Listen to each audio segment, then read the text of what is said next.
انقذنا يا اخي، انقذنا يا اخي، انقذنا يا ابونا يا اخي، اقسم بالله العظيم احنا تحت رحمتك يا اخي، انقذنا يا اخي، يا اخي انقذنا تكفى، انقذنا تكفى، انقذنا تكفى، انقذنا تكفى، انقذنا يا اخي.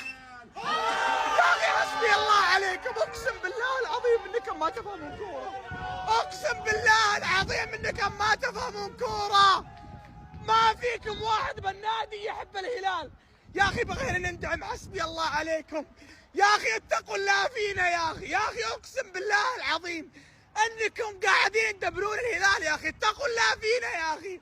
يا اخي اصغر مشجع يدري ان المدرب معاه موسم صفري، اصغر مشجع يدري ان المدرب هذا سباك. ازعجتونا بقيمه انزاجي، ازعجتونا باسم انزاجي، ازعجتوا امنا يا اخي. يا اخي دمرتوا صحتنا ودمرتونا ودمرتوا كل حياتنا يا اخي. يا اخي معقوله مشجعين افهم من الموجودين بالنادي يا اخي. يا اخي ارحمونا يا اخي، اقسم بالله العظيم ما عاد فينا صحه، العمر راح والحياه راحت وحنا ما غير ندابك على الكوره يا اخي. حسبي الله عليكم يا شيخ. والله جميع اخوان تكفى يا ابوي تكفى. ايوه تذاكري ترجع لي تذاكري. وهي ستقفز انت يا مشعل، كرة بمحاولة ركض.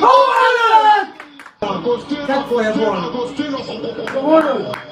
تحية الثانية مرتشا. يا شيخ شد الباب شد. يا ربك يا عيال ويجي ضحك عيال، ويجي ضحك عيال يا حياة. رقم 90 في جانب في مواجهة كريم.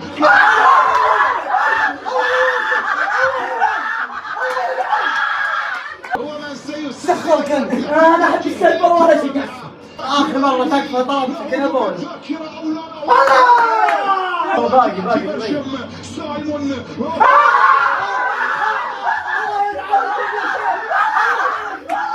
يا رب والأكرم.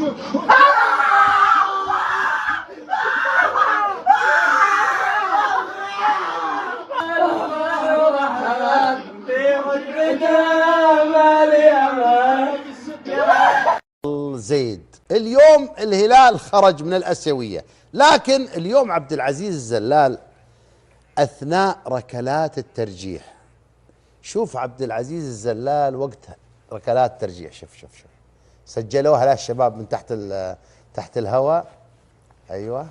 ايوه فرحان الحين هذه سجل، ترى هذا مو هواء، ترى تسجيل ذا كله. ايوه شوف جوا يغلي وينتظر كل ما جت ضربه. هذه انا عارف مين، هذه بنزيما. هذه بنزيما. هذه مين بعد؟ يلا ايوه ها ايش باقي؟ خلاص راحت فيها، رحنا فيها. لحظات صعبه كانت عبد العزيز. كريم بنزيما هذا الحي يحييك ابو بدر، اول هدف مو بشايف الباب، معطي الباب ظهره. كريم بنزيما جاء واحيا خط الهجوم الهلالي. بنسمع تشويه لمنافسه الدوري لان الهلال سجل 6، لا لان الهلال عاد المسار الصحيح. بنسمع عداله المنافسه، لا لان الهلال عاد المسار الصحيح.